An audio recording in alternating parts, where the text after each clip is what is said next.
दोस्तों, स्वागत है आपका हमारे चैनल आर.के. वर्मा में। दोस्तों, आज हम आपको अकबर और बीरबल की नई नई मजेदार कहानी सुनाने वाले हैं। वीडियो को पूरा जरूर देखें। दोस्तों, अकबर बादशाह के दरबारियों में कितने मुल्ले भी शरीक थे। उन्होंने एक मुल्ला का नाम दुआजा था। यह बीरबल से प्रगट तो हंसी किया करता था, परंतु भीतर दो उसे छिपाकर अपनी प्रधानता चाहता था। एक दिन जब दरबार भरा हुआ था, बादशाह ने सबके सामने बीरबल की पगड़ी देखकर उसकी बड़ी तारीफ की। दुआजा बीरबल की इस प्रशंसा को सुनकर भीतर ही भीतर जल उठा, परंतु अपना भीतरी भाव छिपाकर बादशाह से बोला, यह कौन सी बड़ी बात है, मैं इससे भी अच्छी पगड़ी बांधकर दिखला सकता हूँ। मुल्ला को दूसरे दिन पगड़ी बांधने की कला दिखलाने की आज्ञा देकर बादशाह ने दरबार बर्खास्त किया। मुल्ला मन में मस्त था। प्रभात होते ही पगड़ी बांधकर सभा में हाजिर हुआ। बादशाह को मुल्ला के पगड़ी बांधने की कला पसंद आई और लोगों के सामने उसकी बड़ी प्रशंसा की। यहाँ तक कि उसकी पगड़ी को बीरबल की पगड़ी से भी अधिक विशेषता दी। तब बीरबल बोला, पृथ्वीनाथ, यह इनकी करतूत नहीं है, बल्कि इसका श्रेय इनकी स्त्री को मिलना चाहिए। उसी की मदद से मुल्ला साहब ने बाजी मार ली है। यदि मेरी बातों का यकीन न हो तो ये सबके सामने फिर से बांधकर दिखलावे। मुल्ला की पगड़ी उतार दी गई, परंतु वे ऐनक की सहायता के बिना फिर वैसी पगड़ी बांध न सके। अतएव बादशाह के सामने बेचारे को चपड़ियाना पड़ा। इस पर बादशाह को बड़ो हंसी आई और बोला, धन्य है मुल्ला साहब, जो कर्म आपसे नहीं बन पड़ता वह जोड़ू से करवाते हैं। दोस्तों, वीडियो को एक लाइक जरूर कर दे। दोस्तों, एक दिन बादशाह बीरबल के साथ नगर में होकर हवाखोरी के लिए निकला था। एक जगह नुक्कड़ पर उसे एक औरत दिखाई पड़ी। वह महाफूहड़ देख पड़ती थी। उसके मोटे मोटे होठों के बीच से दो दांत बाहर को झांक रहे थे। नाक से पोटा जारी था। मलिन वस्त्र, खुले बाल और शरीर पर मिट्टी पानी मिश्रित दाग पड़े हुए थे। बात करते समय मुंह से थूक बाहर निकला आता था। कहाँ तक कहें, वह सर्वांग फूहड़ थी। राजा की तो बात ही अलग है। उसके हाथ के स्पर्श किए फल तक भी किसी रंग का खाने को जी नहीं चाहता था। वह स्त्री गर्भिणी थी।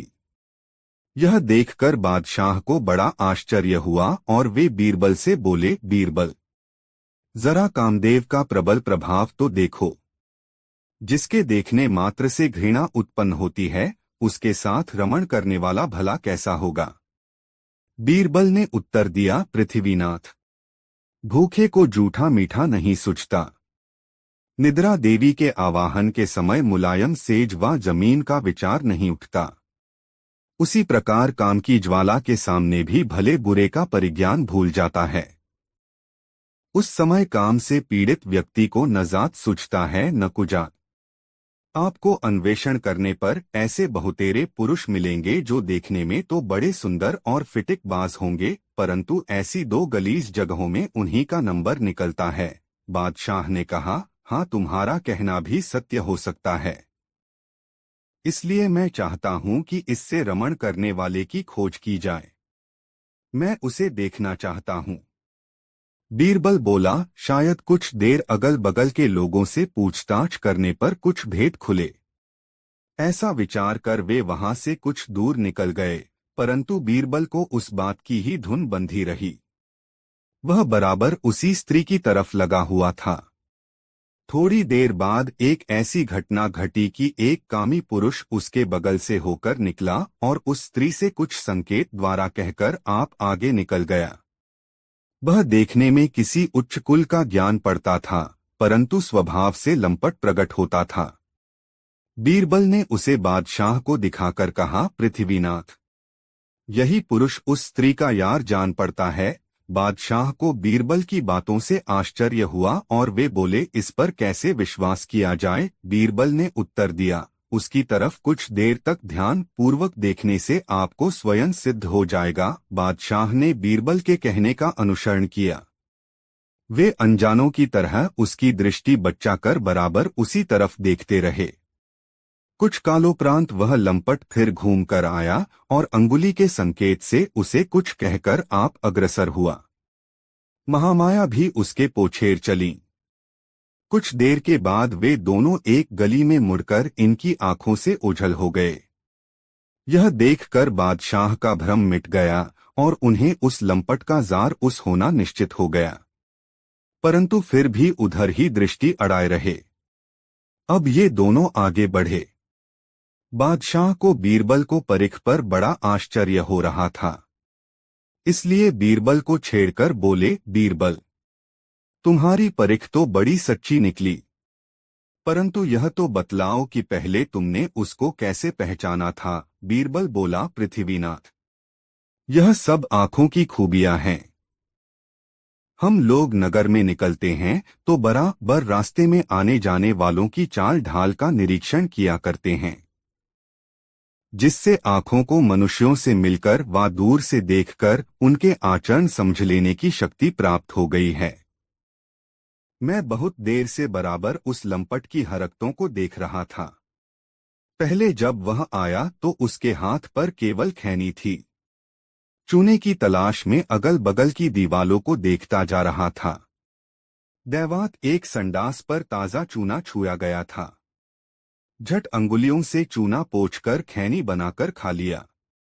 अब आप ही बतलाएं कि जो संडास का चूना खैनी में मिलाकर खाने में नहीं हिचकता, उसके लिए यह काम करना कौन सा आश्चर्य है। उसी समय मुझे विदित हो गया कि यह व्यक्ति व्यसनों का सच्चा गुलाम है। बादशाह को बीरबल की ऐसी गुप्त पहचान से बड़ी प्रसन्नता हुई और वह घर आकर उसको एक जोड़ी दुशाला पारितोषिक दिया। दोस्तों, वीडियो को लाइक जरूर कर दे और कमेंट में जरूर बताएं कहानी कैसी लगी। दोस्तों, जैसा कि बीरबल का रंग सांवला था, एक दिन दरबार के समय लोगों में मनुष्य की सुंदरता और कुरूपता पर बहस छिड़ी।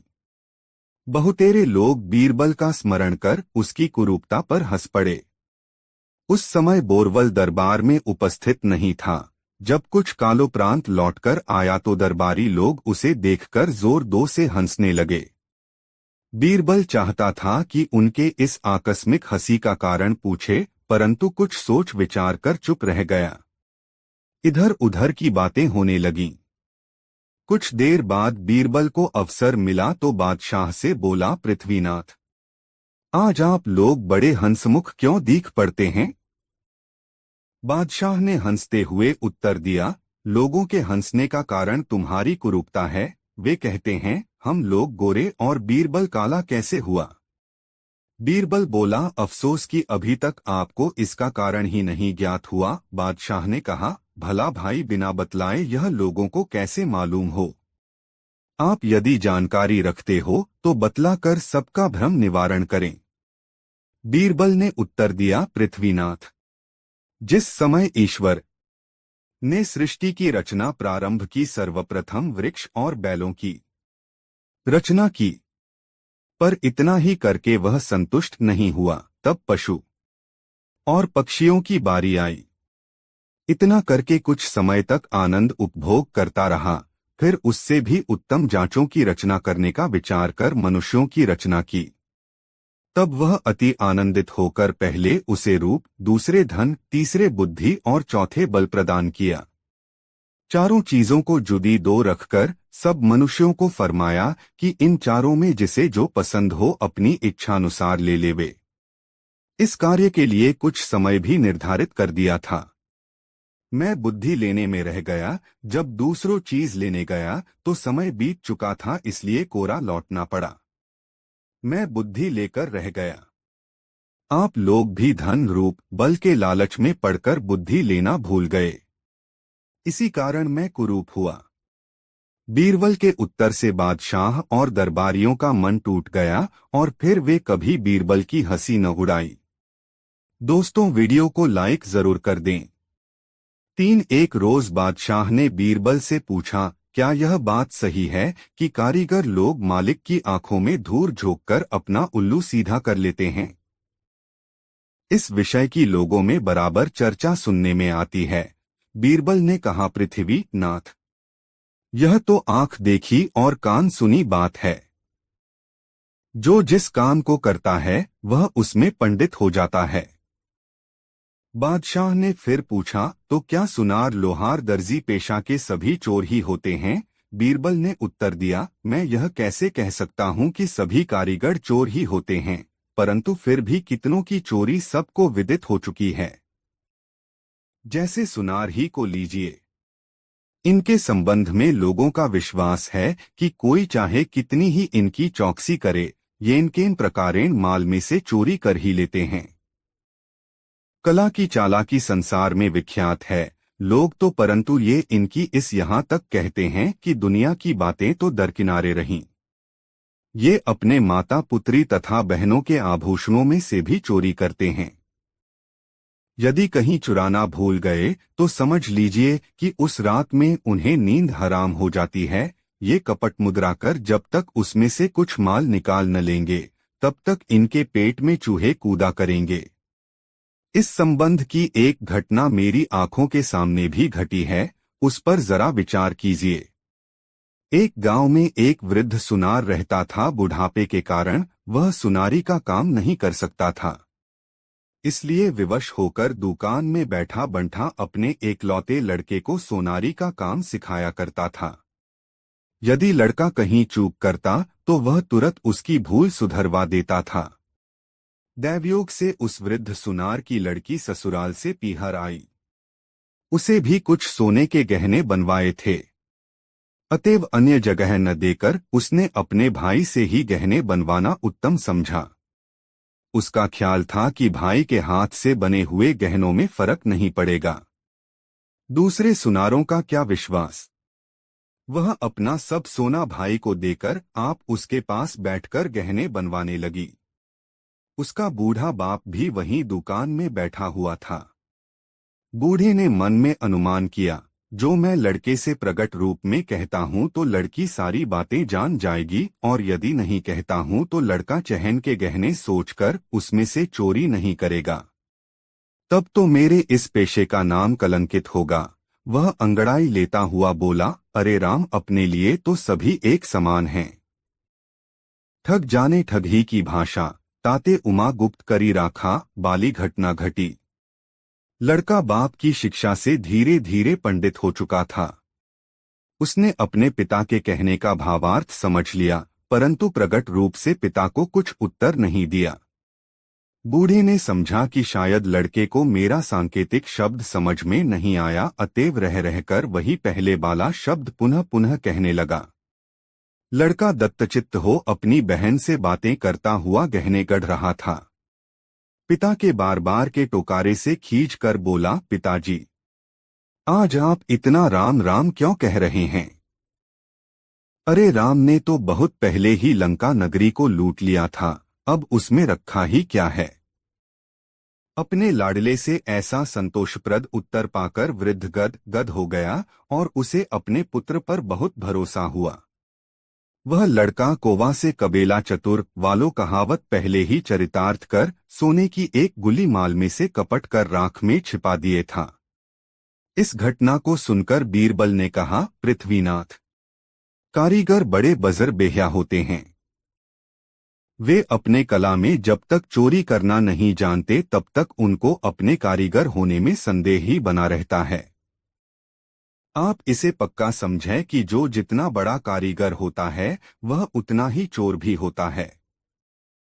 यही इनकी विशेषता है कि माल चुरा लेते हैं और दूसरों पर इनका भेद प्रकट नहीं होने पाता। सुनार तो शास्त्रों द्वारा इस फन में विख्यात हैं। इनका नाम शास्त्रकारों ने पश्यतो हर बतलाया है। इसका भावार्थ यह है कि यह आंख के सामने ही चोरी करते हैं, परंतु देखने वालों की बुद्धि कुछ काम नहीं करती। एक दरबारी ने अपने पुत्र को अकबर के दरबार में खजांची नियुक्त करने की योजना बनाई। उसने दरबार में इसके लिए कार्य शुरू कर दिया, लेकिन वह जानता था कि बीरबल ऐसा नहीं होने देगा, क्योंकि उसका पुत्र भरोसे लायक नहीं था। एक दिन बीरबल को दरबार में आने में देर हो गई। उसने अकबर से पूछा, जहांपनाह, क्या आपको नहीं लगता बीरबल दरबार को अहमियत नहीं देते? उन्हें उनका स्थान दिखाने की जरूरत है। अकबर, तुम्हारे दिमाग में क्या चल रहा है? दरबारी, मैं आपको सलाह देता है कि आप उसकी सारी बातों को मना करना शुरू कर दो। अकबर, ठीक है। जब बीरबल दरबार पहुंचे तो अकबर ने पूछा, बीरबल, आज तुम्हें देरी क्यों हो गई? बीरबल, मेरी पत्नी की तबीयत ठीक नहीं थी, जहांपना। कृपया मुझे माफ कर दीजिए। अकबर ने कहा, मैं तुम्हें माफी नहीं दूंगा। बीरबल, क्या हम राज्य की बातों पर विचार विमर्श करें? अकबर, नहीं, हम नहीं करते। बीरबल, तो फिर शायद आप मुझे घर जाने की इजाजत दे दें। अकबर, नहीं, तुम घर नहीं जा सकते। बीरबल समझ गए कुछ तो बात है, और दरबारी के हाव भाव देखकर वह समझ गए इसके लिए कौन जिम्मेदार है। बीरबल बोले, मेरी एक आखिरी प्रार्थना है कि आप दरबारी के पुत्र को खजांची नियुक्त कर दें। नहीं, मैं उसे खजांची नहीं बनाऊंगा। यह सुनकर दरबारी को मुंह की खानी पड़ी। शिक्षा, लोगों की नकारात्मक सोच को सकारात्मक परिणाम में बदलना सीखो। दोस्तों, वीडियो को लाइक जरूर कर दे। एक दिन अकबर अपने दोस्तों के साथ बैठकर बातचीत कर रहे थे और उनके आसपास पूरे देश के समझदार, अच्छे और सृजनात्मक व्यक्ति थे। वे कह रहे थे, अकबर ने बीरबल को थप्पड़ मारा बिना किसी कारण के। लेकिन बादशाह को तो कोई थप्पड़ नहीं मार सकता, लेकिन वह थप्पड़ कहाँ गया? तभी बीरबल ने अपने साथ खड़े व्यक्ति को थप्पड़ मारा। सबने सोचा, यह तो अजीब है। अब जिस व्यक्ति को थप्पड़ लगा उसने अनोखा उत्तर दिया। उसने पूछने की बजाय अपने साथ खड़े व्यक्ति को थप्पड़ मारा। और उस व्यक्ति ने सोचा शायद यह दरबार का चलन है, तो उसने अगले व्यक्ति को थप्पड़ मारा। इस तरह थप्पड़ पूरे दरबार में फैल गया। उसी रात अकबर की पत्नी ने उन्हें थप्पड़ मारा। तब उन्होंने पूछा, आपने मुझे क्यों मारा? वह बोली, यह क्या प्रश्न है? यह तो एक खेल है। अकबर बोले, तुम्हें किसने कहा यह एक खेल है? वह बोली, हमने पूरा दिन सुना कि आपके दरबार में एक अनोखा खेल शुरू हुआ है, जिसका नियम यह है कि जो आपको मारे आप उसे वापस नहीं मार सकते, आपको किसी और को ढूंढना पड़ता है। और किसी ने मुझे थप्पड़ मारा, इसलिए आपका थप्पड़ आपके पास वापस आ गया। अब खेल पूरा हुआ। इस कहानी से शिक्षा, हर तरह के चाल ढाल और काम की अनचाही शुरुआत होती है। इस संसार में हजारों खेल चल रहे हैं जिसके हम सब भागीदार हैं। थप्पड़ या फिर कोई अच्छा परिणाम आप तक देरसवेर पहुंच ही जाता है। वह कहाँ जाएगा? अच्छे कार्य आपको इनाम दिलाते हैं, जबकि आपके बुरे विचार या कार्य आपको सजा भी दिलाते हैं। शायद हम भूल जाते हैं हमने कब शुरुआत की। संसार बड़ा है, आप तक लौटने में समय लगता है, लेकिन हर चीज अपने स्रोत तक वापस आ जाती है। यह जीवन के मूल नियमों में से एक है। दोस्तों, वीडियो को लाइक जरूर कर दे और कमेंट में बताएं कहानी कैसी लगी। एक बार दिल्ली दरबार में बैठे हुए बादशाह अकबर ने अपने नवरत्नों से पूछा, भाई यह बताओ सबसे बड़ा पत यानी शहर कौन सा है? पहले नवरत्न ने कहा, सोनीपत। दूसरा नवरत्न, हुजूर पानीपत सबसे बड़ा पत है। तीसरे नवरत्न ने लंबी हाँकी, नहीं जनाब, दलपत से बड़ा पत और कोई दूसरा नहीं है। चौथे नवरत्न ने अपना राग अलापा, सबसे बड़ा पत तो दिल्लीपत यानी दिल्ली शहर है।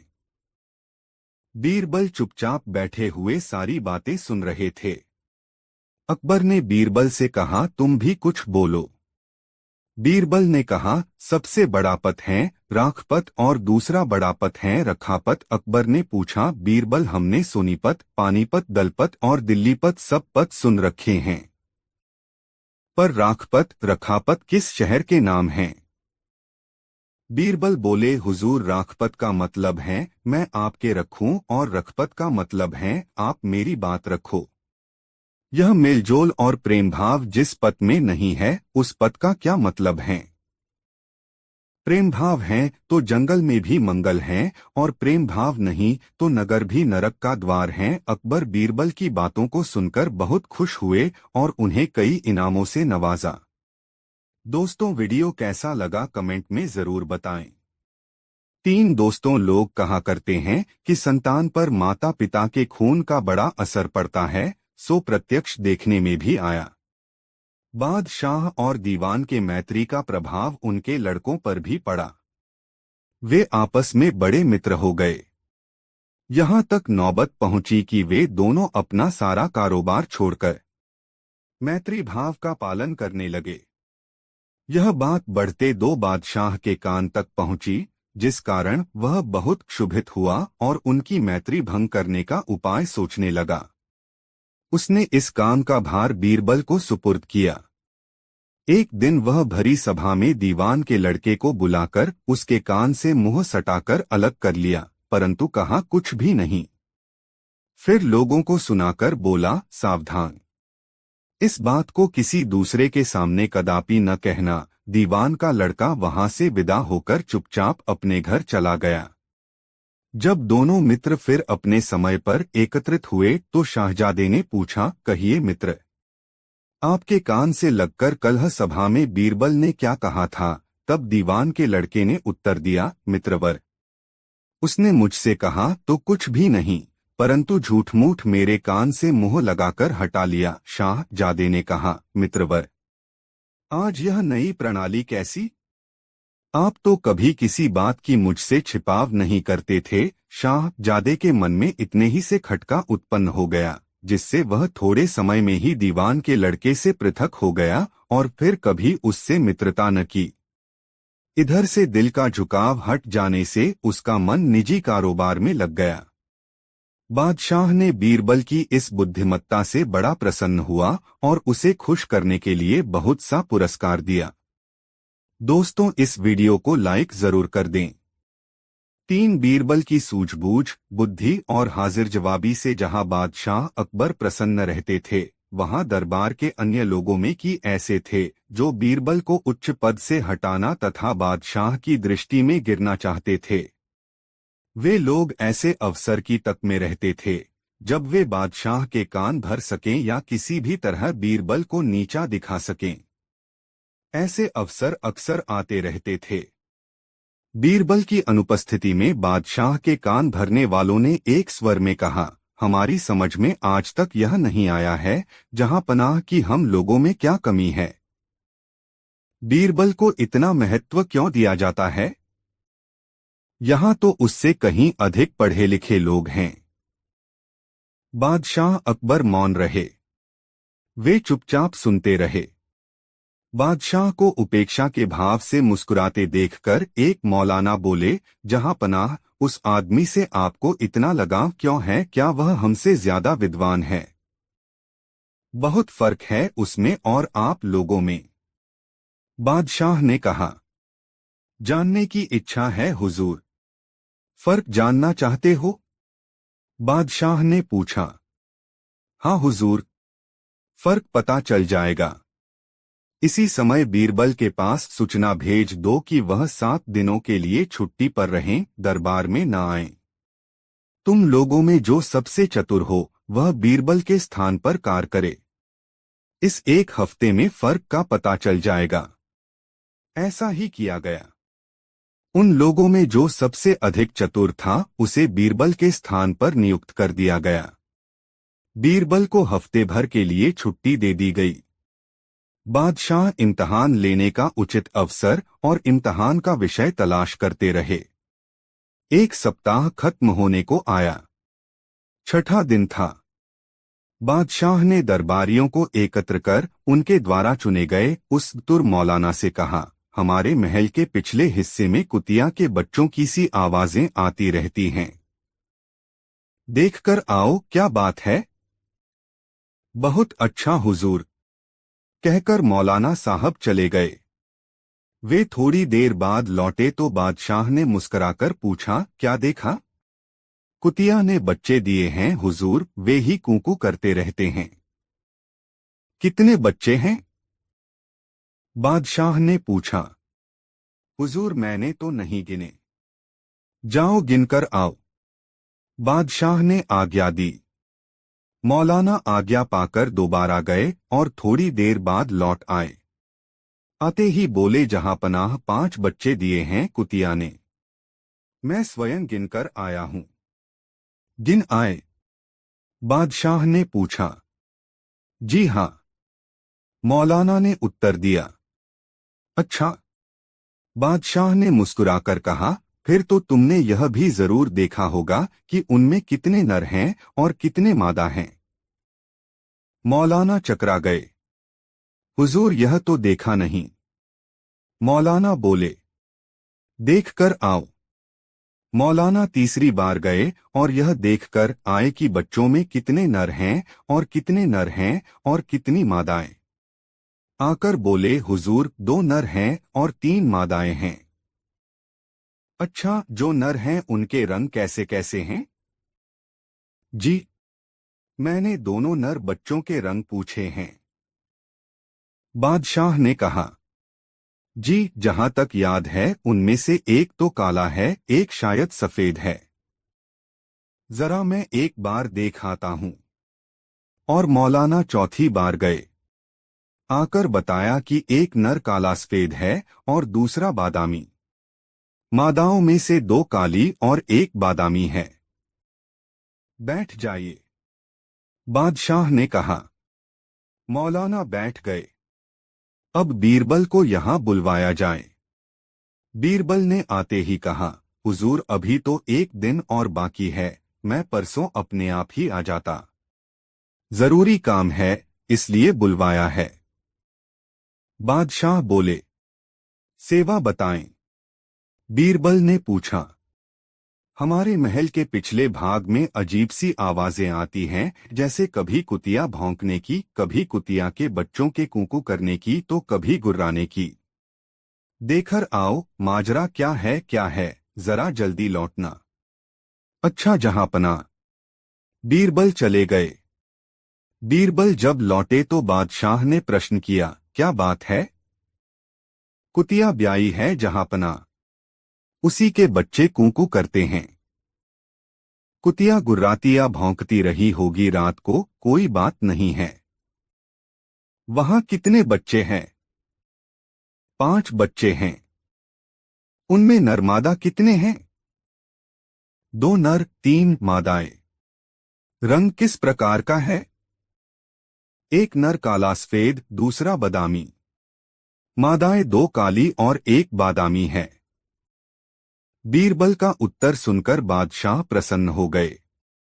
उन्हें इस बात पर गर्व था कि एक बुद्धिमान व्यक्ति उनके साथ रहता है। अपनी प्रसन्नता दबाए हुए वे बोले, तुम लोग समझ गए होगे कि तुम में और बीरबल में क्या फर्क है। क्यों मौलाना? जी। मौलाना का सिर शर्म से झुक गया। जिस काम को वह 4 बार में कर सका था और 2 ढाई घंटा लगाए थे, उसे बीरबल ने एक ही बार में केवल आधा घंटे में कर दिया था। वह समझ गया कि उनमें और बीरबल में फर्क है। बीरबल ने जो मान पाया है, वह अपनी योग्यता के बल पर पाया है। दोस्तों, इस वीडियो को लाइक जरूर कर दें। 4 बीरबल हमेशा एक बात कहते थे कि जो होता है अच्छे के लिए ही होता है। बादशाह अकबर उसकी इस बात को हमेशा गलत ठहराते थे। एक दिन तलवार को संभालते समय बादशाह की छोटी उंगली कट गई। बीरबल ने तुरंत बादशाह से कहा, चिंता न करें, जो भी होता है उसके पीछे कोई कारण होता है और वह कारण अच्छे के लिए होता है। बादशाह अकबर बीरबल की इस बात पर बहुत क्रोधित हुए और उसे जेल में डाल दिया। बादशाह ने उंगली पर पट्टी बांधी और कुछ दिन बाद मन बदलने के लिए जंगल में शिकार के लिए चल दिए। कुछ देर बाद वे शिकार दल से अलग हो गए और अचानक से कुछ आदिवासियों ने उन्हें घेर लिया, मानव बलि देने के लिए। बादशाह को बलि के बकरे की तरह बांधकर मंदिर तक लाया गया। मंदिर के पुजारी ने जब बलि देने के लिए बादशाह का परीक्षण किया हो कहा कि यह बलि देने लायक नहीं है क्योंकि इसकी उंगली गायब है। यह जानकर बादशाह को छोड़ दिया गया। महल वापस लौटने पर बादशाह ने भगवान को अपनी उंगली कटने का धन्यवाद किया जिसके कारण उनका जीवन बच गया। वे फौरन बीरबल से मिलने जेल पहुंचे। बीरबल, तुम्हें जेल में डालने के लिए माफी चाहता हूं। अब मैं समझ गया हूं कि मेरी उंगली का काटना मेरे लिए किस प्रकार अच्छा था। लेकिन मुझे बताओ, ईश्वर ने मुझे तुम्हें जेल में क्यों डालने दिया? यह तुम्हारे लिए कैसे अच्छा था? बीरबल ने उत्तर दिया, जहांपनाह, अगर मैं जेल में नहीं होता तो आप मुझे अपने साथ शिकार पर ले जाते और आदिवासियों द्वारा आपको छोड़ने पर वे मुझे के लिए ले जाते। दोस्तों, वीडियो को लाइक जरूर कर दें। 3 अकबर को शिकार का बहुत शौक था। वे किसी भी तरह शिकार के लिए समय निकल ही लेते थे। बाद में वे अपने समय के बहुत ही अच्छे घुड़सवार और शिकारी भी कहलाए। एक बार राजा अकबर शिकार के लिए निकले। घोड़े पर सरपट दौड़ते हुए उन्हें पता ही नहीं चला और केवल कुछ सिपाहियों को छोड़कर बाकी सेना पीछे रह गई। शाम घिर आई थी। सभी भूखे और प्यासे थे और समझ गए थे कि वो रास्ता भटक गए हैं। राजा को समझ नहीं आ रहा था कि वह किस तरफ जाएं। कुछ दूर जाने पर उन्हें एक तिराहा नजर आया। राजा बहुत खुश हुए। चलो, अब तो किसी तरह वे अपनी राजधानी पहुंच ही जाएंगे। लेकिन जाएं तो जाएं किस तरफ? राजा उलझन में थे। वे सभी सोच में थे किंतु कोई युक्ति नहीं सूझ रही थी। तभी उन्होंने देखा कि एक लड़का उन्हें सड़क के किनारे खड़ा घूर रहा है। सैनिकों ने यह देखा तो उसे पकड़कर राजा के सामने पेश किया। राजा ने कड़कती आवाज में पूछा, ऐ लड़के, आगरा के लिए कौन सी सड़क जाती है? लड़का मुस्कुराया और कहा, जनाब, ये सड़क चल नहीं सकती तो ये आगरा कैसे जाएगी? महाराज, जाना तो आपको ही पड़ेगा। और यह कहकर वह खिलखिलाकर हंस पड़ा। सभी सैनिक मौन खड़े थे। वे राजा के गुस्से से वाकिफ थे। लड़का फिर बोला, जनाब, लोग चलते हैं, रास्ते नहीं। यह सुनकर इस बार राजा मुस्कुराया और कहा, नहीं, तुम ठीक कह रहे हो। तुम्हारा नाम क्या है? अकबर ने पूछा। मेरा नाम महेश दास है महाराज, लड़के ने उत्तर दिया। और आप कौन हैं? अकबर ने अपनी अंगूठी निकालकर महेश दास को देते हुए कहा, तुम महाराजा अकबर, हिंदुस्तान के सम्राट से बात कर रहे हो। मुझे निडर लोग पसंद हैं। तुम मेरे दरबार में आना और मुझे ये अंगूठी दिखाना। ये अंगूठी देखकर मैं तुम्हें पहचान लूंगा। अब तुम मुझे बताओ कि मैं किस रास्ते पर चलूं ताकि मैं आगरा पहुंच जाऊं। महेश दास ने सिर झुकाकर आगरा का रास्ता बताया और जाते हुए हिंदुस्तान के सम्राट को देखता रहा। इस तरह अकबर भविष्य के बीरबल से मिले। दोस्तों, वीडियो कैसा लगा कमेंट में जरूर बताएं। 4 एक बार अकबर ने भरे दरबार में अपने दरबारियों से पूछा, बताओ किस नदी का पानी सबसे अच्छा है? सभी दरबारियों ने एकमत से उत्तर दिया, गंगा का पानी सबसे अच्छा होता है। लेकिन बादशाह के प्रश्न का उत्तर बीरबल ने नहीं दिया। उसे मौन देखकर बादशाह बोले, बीरबल, तुम चुप क्यों हो? बीरबल बोले, बादशाह हुजूर, पानी सबसे अच्छा यमुना नदी का होता है। बीरबल का यह उत्तर सुनकर बादशाह को बड़ी हैरानी हुई और बोले, तुमने ऐसा किस आधार पर कहा है, जबकि तुम्हारे धर्म ग्रंथों में गंगा नदी के पानी को सबसे शुद्ध व पवित्र बताया गया है और तुम कह रहे हो कि यमुना नदी का पानी सबसे अच्छा होता है। बीरबल ने कहा, हुजूर, मैं भला पानी की तुलना अमृत के साथ कैसे कर सकता हूँ? गंगा में बहने वाला पानी केवल पानी नहीं बल्कि अमृत है, इसीलिए मैंने कहा था कि पानी यमुना का सबसे अच्छा है। बादशाह और सभी दरबारी निरुत्तर हो गए और उन्हें मानना पड़ा कि बीरबल सही कह रहे हैं। 4 एक दिन बादशाह अकबर ने दरबार में आते ही दरबारियों से पूछा, किसी ने आज मेरी मूंछें नोचने की जुर्रत की। उसे क्या सजा दी जानी चाहिए? दरबारियों में से किसी ने कहा उसे सूली पर लटका देना चाहिए, किसी ने कहा उसे फांसी दे देनी चाहिए, किसी ने कहा उसका गर्दन धड़ से तत्काल उड़ा देना चाहिए। बादशाह नाराज हुए। अंत में उन्होंने बीरबल से पूछा, बीरबल, तुमने कोई राय नहीं दी?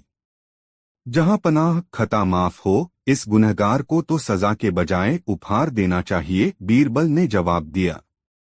बादशाह हौले से मुस्कराए और बोले, क्या मतलब?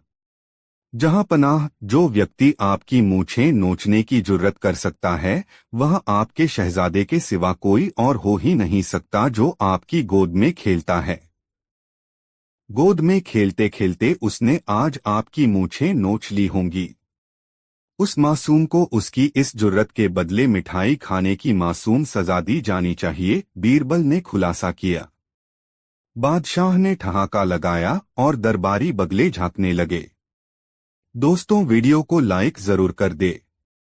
5 एक बार एक व्यापारी अपने किसी काम से कुछ दिनों के लिए प्रदेश से दूर गया हुआ था।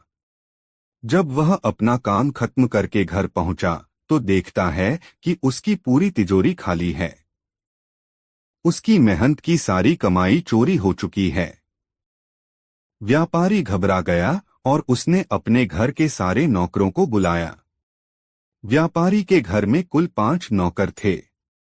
व्यापारी की एक आवाज पर सारे नौकर उसके सामने आकर खड़े हो गए। व्यापारी ने उनसे पूछा, तुम लोगों के होते हुए घर में इतनी बड़ी चोरी कैसे हो गई? जब चोर आकर मेरी पूरी तिजोरी साफ कर गया, उस समय कहाँ थे सब के सब? एक नौकर ने जवाब दिया, हमें नहीं पता ये चोरी कब हुई मालिक, हम सो रहे थे। उसकी यह बात सुनकर व्यापारी गुस्से से आग बबूला हो उठा और बोला, मुझे तो लगता है कि तुम 5 में से किसी एक ने ही चोरी की है। तुम्हारा हिसाब अब बादशाह अकबर ही करेंगे। यह कहता हुआ वो महल की ओर चल पड़ा। बादशाह अकबर अपने दरबार में बैठकर जनता की समस्या सुन रहे थे कि तभी व्यापारी वहां पहुंच गया। व्यापारी ने कहा, न्याय हुजूर, न्याय, मेरी समस्या को दूर करें। बादशाह ने पूछा, क्या हुआ? कौन हो तुम और क्या है तुम्हारी समस्या? व्यापारी बोला, मैं आप ही के राज्य में रहने वाला एक व्यापारी हूँ महाराज। एक जरूरी काम से कुछ दिनों के लिए प्रदेश से बाहर गया था। जब वापस आया तो मेरी सारी तिजोरी लुट चुकी थी। मैं बर्बाद हो गया, हुजूर, मेरी मदद करें। यह सुनकर बादशाह ने व्यापारी से कुछ सवाल पूछे, जैसे कितना सामान चोरी हुआ, क्या उसे किसी पर शक है आदि। सवालों के जवाब मिलने के बाद अकबर ने व्यापारी का मामला बीरबल को सौंप दिया और कहा कि असली चोर को पकड़ने में बीरबल उसकी मदद करेंगे। अगले दिन बीरबल व्यापारी के घर पहुंचे। उन्होंने सभी नौकरों को बुलाया और उनसे पूछा कि चोरी की रात वो सभी कहाँ थे। सभी ने कहा कि वो व्यापारी के घर में ही रहते हैं और उस रात भी व्यापारी के घर में ही सो रहे थे। बीरबल ने उनकी बात मान ली और कहा, आप सभी को परेशान होने की जरूरत नहीं है। मेरे हाथ में ये 5 जादुई लकड़ियां हैं। मैं आप सभी को एक एक लकड़ी दूंगा। जो भी चोर होगा उसकी लकड़ी आज रात 2 इंच लंबी हो जाएगी और चोर पकड़ा जाएगा। हम सभी कल यहीं मिलेंगे। यह कह बीरबल ने सबसे हाथ में एक एक लकड़ी पकड़ाई और वहां से चले गए। दिन ढल गया। अगले दिन बीरबल फिर से व्यापारी के घर पहुंचे और उन्होंने सभी नौकरों को अपनी अपनी लकड़ी के साथ बुलाया। जब बीरबल ने सबकी लकड़ी देखी तो उन्होंने देखा कि एक नौकर की लकड़ी 2 इंच छोटी है। बस फिर क्या था? बीरबल ने तुरंत सिपाहियों को उस नौकर को पकड़ने का आदेश दिया। व्यापारी इस पूरी घटना को समझ नहीं पाया और असमंजस से बीरबल की तरफ देखने लगा। बीरबल ने व्यापारी को समझाया कि कोई लकड़ी जादुई नहीं थी, लेकिन चोर को इस बात का डर था कि उसकी लकड़ी 2 इंच बड़ी हो जाएगी और इस डर से उसने अपनी लकड़ी को 2 इंच काट दिया और वह पकड़ा गया। व्यापारी बीरबल की चतुराई से बहुत प्रभावित हुआ और उसका धन्यवाद किया। सीख, गलत काम चाहे जितना भी चतुराई से किया जाए, लेकिन वो सभी की नजरों में आ जाता है और उसका अंजाम हमेशा बुरा ही होता है। 6 एक दफा शहंशाह अकबर ने घोषणा की कि यदि कोई व्यक्ति सर्दी के मौसम में नर्मदा नदी के ठंडे पानी में घुटनों तक डूबा रहकर सारी रात गुजार देगा, उसे भारी भरकम तोहफे से पुरस्कृत किया जाएगा। एक गरीब धोबी ने अपनी गरीबी दूर करने की खातिर हिम्मत की और सारी रात नदी में घुटने पानी में ठिठुरते बिताई और जहांपनाह से अपना इनाम लेने पहुंचा। बादशाह अकबर ने उससे पूछा, तुम कैसे सारी रात बिना सोए खड़े खड़े ही नदी में रात बिताए? तुम्हारे पास क्या सबूत है? धोबी ने उत्तर दिया, जहांपनाह, मैं सारी रात नदी छोर के महल के कमरे में जल रहे दीपक को देखता रहा और इस तरह जागते हुए सारी रात नदी के शीतल जल में गुजारी। बादशाह ने क्रोधित होकर कहा, तो इसका मतलब यह हुआ कि तुम महल के दिए की गर्मी लेकर सारी रात पानी में खड़े रहे और इनाम चाहते हो। सिपाहियों, इसे जेल में बंद कर दो। बीरबल भी दरबार में था। उसे यह देख बुरा लगा कि बादशाह नाहक ही उस गरीब पर जुल्म कर रहे हैं। बीरबल दूसरे दिन दरबार में हाजिर नहीं हुआ, जबकि उस दिन दरबार की एक आवश्यक बैठक थी। बादशाह ने एक खादिम को बीरबल को बुलाने भेजा। खादिम ने लौटकर जवाब दिया, बीरबल खिचड़ी पका रहे हैं और वह खिचड़ी पकते ही उसे खाकर आएंगे। जब बीरबल बहुत देर बाद भी नहीं आए तो बादशाह को बीरबल की चाल में कुछ संदेह नजर आया। वे खुद तफ्तीश करने पहुंचे। बादशाह ने देखा कि एक बहुत लंबे से डंडे पर एक घड़ा बांधकर उसे बहुत ऊंचा लटका दिया गया है और नीचे जरा सा आग जल रहा है। पास में बीरबल आराम से खटिए पर लेटे हुए हैं। बादशाह ने तमक्कर पूछा, यह क्या तमाशा है? क्या ऐसी भी खिचड़ी पकती है? बीरबल ने कहा, माफ करें जहांपनाह, जरूर पकेगी। वैसी ही पकेगी जैसी कि धोबी को महल के दिए की गर्मी मिली थी। बादशाह को बात समझ में आ गई। उन्होंने बीरबल को गले लगाया और धोबी को रिहा करने और उसे इनाम देने का हुक्म दिया। दोस्तों, वीडियो को लाइक जरूर कर दें और कमेंट में बताएं कहानी कैसी लगी। 3 अकबर बादशाह को मजाक करने की आदत थी। एक दिन उन्होंने नगर के सेठों से कहा, आज से तुम लोगों को पहरेदारी करनी पड़ेगी। सुनकर सेठ घबरा गए और बीरबल के पास पहुंचकर अपनी फरियाद रखी। बीरबल ने उन्हें हिम्मत बंधाई। तुम सब अपनी पगड़ियों को पैर में और पायजामों को सिर पर लपेटकर रात्रि के समय में नगर में चिल्ला चिल्लाकर कहते फिरो, अब तो आन पड़ी है।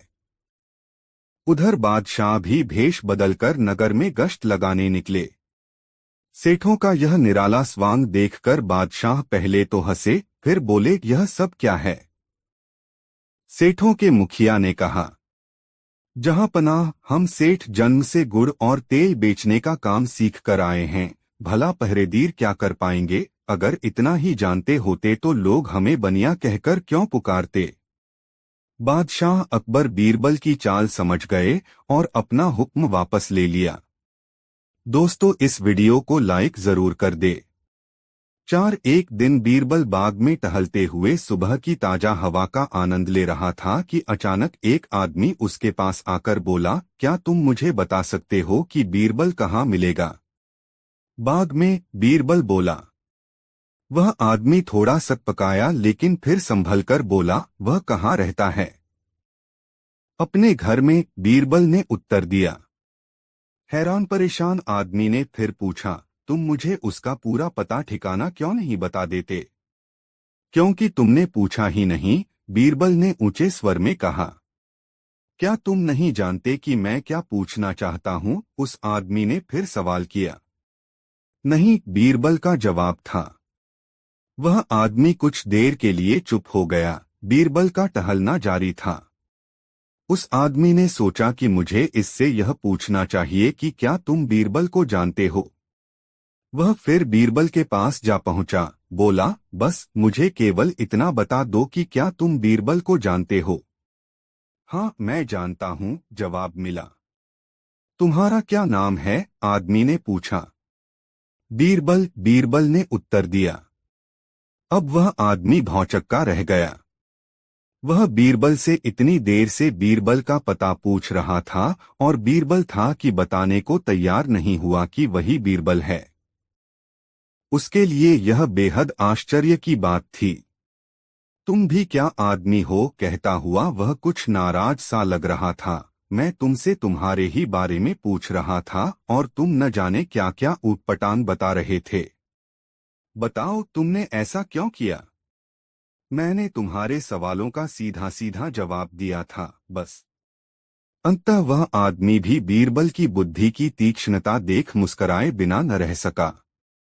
दोस्तों, वीडियो को एक लाइक जरूर कर दे। 3 बीरबल एक ईमानदार तथा धर्मप्रिय व्यक्ति था। वह प्रतिदिन ईश्वर की आराधना बिना नागा किया करता था। इससे उसे नैतिक व मानसिक बल प्राप्त होता था। वह अक्सर कहा करता था कि ईश्वर जो कुछ भी करता है मनुष्य के भले के लिए ही करता है। कभी कभी हमें ऐसा लगता है कि ईश्वर हम पर कृपादृष्टि नहीं रखता, लेकिन ऐसा होता नहीं। कभी कभी तो उसके वरदान को भी लोग शाप समझने की भूल कर बैठते हैं। वह हमको थोड़ी पीड़ा इसलिए देता है ताकि बड़ी पीड़ा से बच सकें। एक दरबारी को बीरबल की ऐसी बातें पसंद न आती थीं। एक दिन वही दरबारी दरबार में बीरबल को संबोधित करता हुआ बोला, देखो, ईश्वर ने मेरे साथ क्या किया। कल शाम को जब मैं जानवरों के लिए चारा काट रहा था तो अचानक मेरी छोटी उंगली कट गई। क्या अब भी तुम यही कहोगे कि ईश्वर ने मेरे लिए यह अच्छा किया है? कुछ देर चुप रहने के बाद बोला बीरबल, मेरा अब भी यही विश्वास है, क्योंकि ईश्वर जो कुछ भी करता है मनुष्य के भले के लिए ही करता है। सुनकर वह दरबारी नाराज हो गया कि मेरी तो उंगली कट गई और बीरबल को इसमें भी अच्छाई नजर आ रही है। मेरी पीड़ा तो जैसे कुछ भी नहीं। कुछ अन्य दरबारियों ने भी उसके सुर में सुर मिलाया।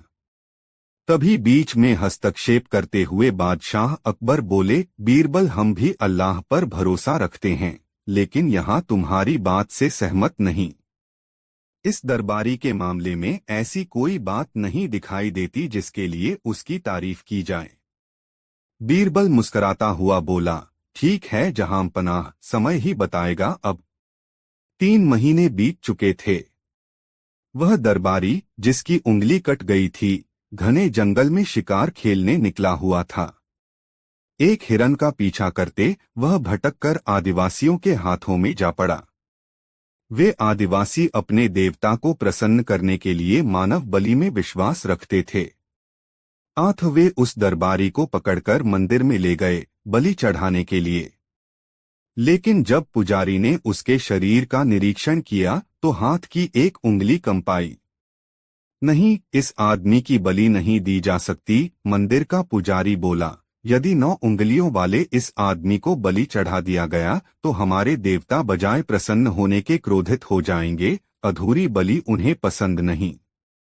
हमें महामारियों, बाढ़ या सूखे का प्रकोप झेलना पड़ सकता है, इसलिए इसे छोड़ देना ही ठीक होगा। और उस दरबारी को मुक्त कर दिया गया। अगले दिन वह दरबारी दरबार में बीरबल के पास आकर रोने लगा। तभी बादशाह भी दरबार में आ पहुंचे और उस दरबारी को बीरबल के सामने रोता देखकर हैरान रह गए। तुम्हें क्या हुआ, रो क्यों रहे हो? अकबर ने सवाल किया। जवाब में उस दरबारी ने अपनी आपबीती विस्तार से कह सुनाई।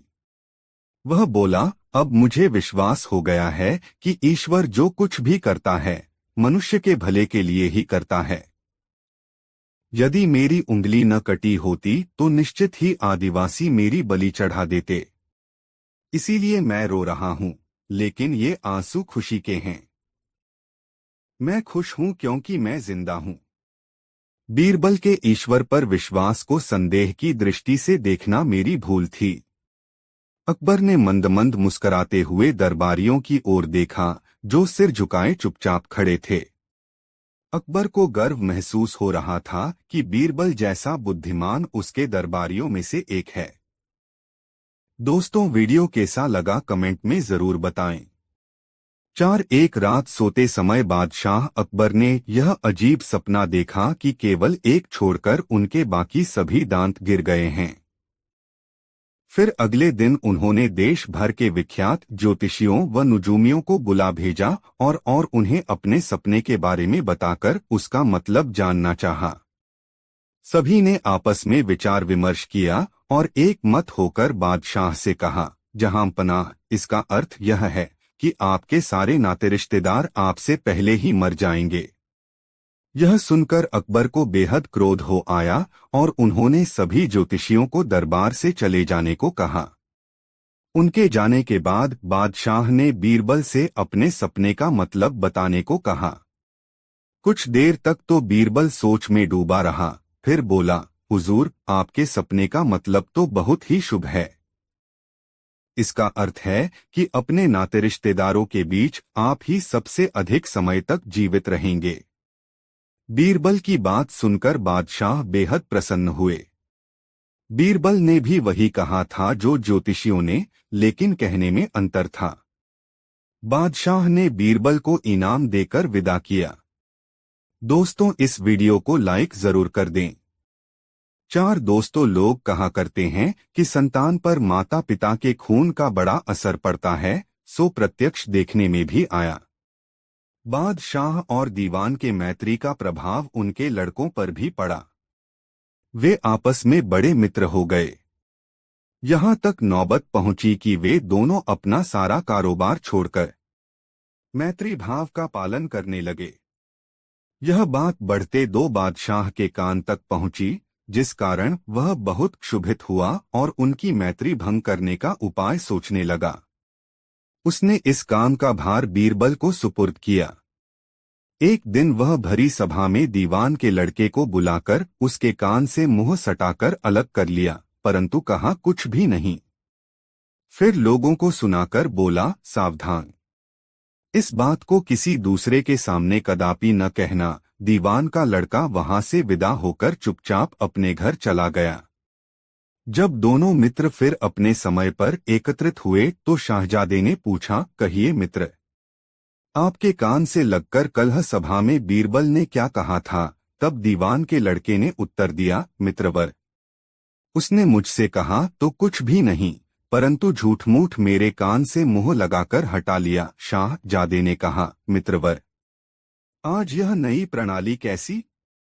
आप तो कभी किसी बात की मुझसे छिपाव नहीं करते थे। शाहजादे के मन में इतने ही से खटका उत्पन्न हो गया, जिससे वह थोड़े समय में ही दीवान के लड़के से पृथक हो गया और फिर कभी उससे मित्रता न की। इधर से दिल का झुकाव हट जाने से उसका मन निजी कारोबार में लग गया। बादशाह ने बीरबल की इस बुद्धिमत्ता से बड़ा प्रसन्न हुआ और उसे खुश करने के लिए बहुत सा पुरस्कार दिया।